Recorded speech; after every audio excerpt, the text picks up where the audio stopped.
नमस्कार है, मेरो बुबु युट्युब च्यानलमा हजुरलाई स्वागत जनाउँदै आज चाहिँ म यसो घरमा फुर्सद भएर जंगलतिर निक्लेको छु है। एक्लै जाँदैछु घुम्नको लागि है। र यही क्रममा म एउटा छोटो हजुरलाई यो जंगलको एउटा प्राकृतिक सुन्दरतालाई म हजुरहरुसम्म एउटा छोटो भ्लग बनाएर राख्ने जमर्को कसेको छु है। म चाहिँ हाम्रो गाउँदेखि निकै माथि आइसकेको छु है। चराहरू कराउँदैछ। यो प्राकृतिक सुन्दरता चाहिँ मलाई साह्रै मन पर्छ है। र एउटा नेचर लभर पनि हो म।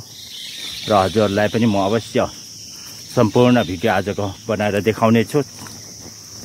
यही क्रममा मैले एउटा तपाईहरुलाई रुख देखाएँ है। हेर्नुहोस् न कस्तो सुन्दर तरिकाले यो रुखलाई जराले बेरेको छ। तर यो जरा चाहिँ भलाएको हो कि यो पोइजन्स हुन्छ है। फेरि यसले चाहिँ फेरि नफाप्नेलाई पुरा घाउ खटेर निक्लिन्छ हो यसको चोपले।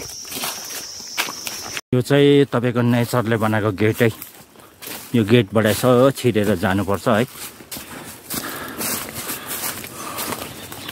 म एकला फर्काएर देखाउँछु ल। म यहाँबाट छिरेको है।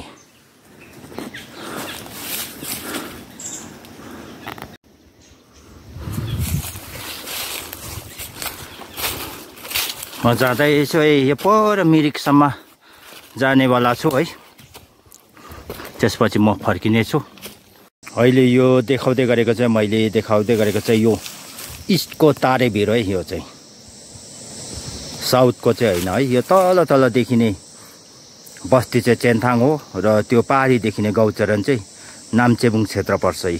त्यो पहाडी देखिने चाहिँ र यो चाहिँ एकदमै डेन्जर छ। उ तल मैले टुप्पीसम्म जान सकिनँ है डरले। यहाँबाट खस्यो भने चाहिँ जिन्दगी खलास हुन्छ। फेरि एक्लै पनि छ हो। त्यो कारणले गर्दा मैले चाहिँ अलिक ओरैबाट खिचेर देखाएँ है। म जाँदैछु है। जाँदा जाँदा तपाईहरुलाई यो फरेस्टको अति सुन्दर सुन्दर दृश्यहरू पनि देखाउँदैछु है।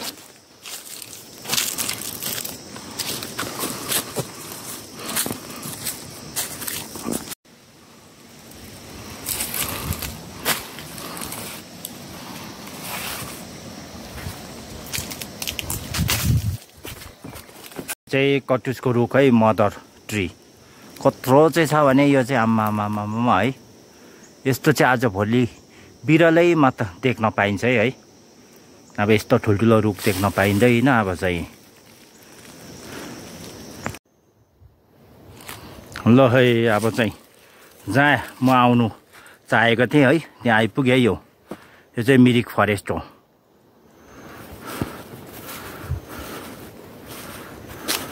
पयुङ पनि फुलेर ढकमक्क भइरहेको रहेछ है।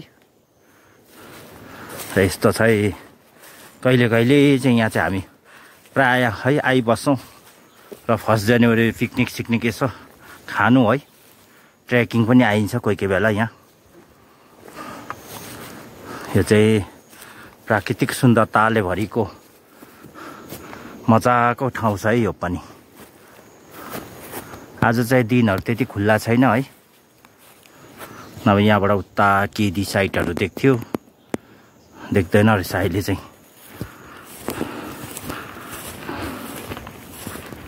थाकेर मर्लास त भए सास पनि बढ्दैछ। यसरी बिचमा है ढुङ्गाहरूले मजाको ठाउँलाई यसलाई सुन्दर है सुनमा सुगन्ध थपेको छ है। त्यसमा बिचमा यो फुलहरू फुलेको छ। यसरी बिचमा ढुङ्गाले कस्तो राम्रो देखेको है। र म आएको छु परबाट हो ऊ त्यहाँबाट। म यता हजुरलाई देखाउँदै लान्छु है।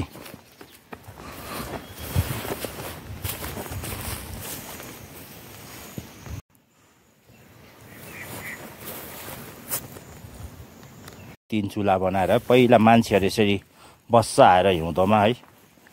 प्रायः पिकनिकहरू खान आइबस्छ। अब यो पालि चाहिँ 1 जनवरीमा हामी पनि आउनु पर्ला।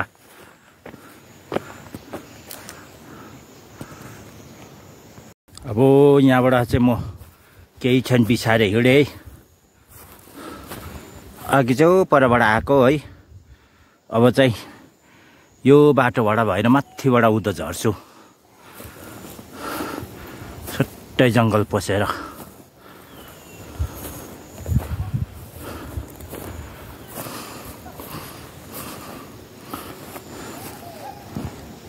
अब चाहिँ म जङ्गलघारी बिचबाट घर फर्किँदैछु है।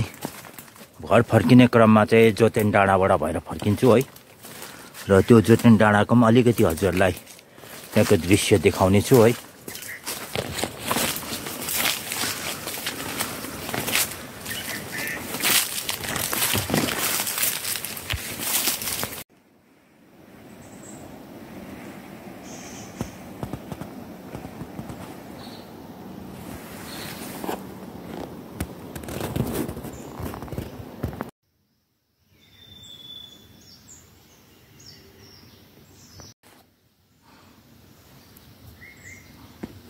कस्तो सुन्दर है यो सुनाखरी फुल।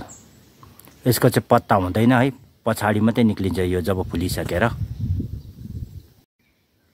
यस घडी चाहिँ म जोतेन डाँडा आइपुगेँ है। म फर्किँदै जाँदैछु अब चाहिँ।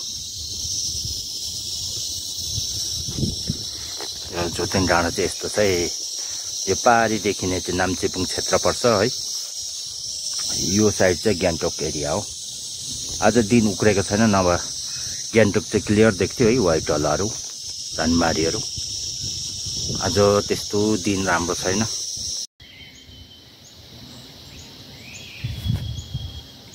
त है घाम पनि डुबिसक्यो है। म जङ्गलबाट फर्केर रोडमा, कच्चा रोडमा आइपुगेँ है।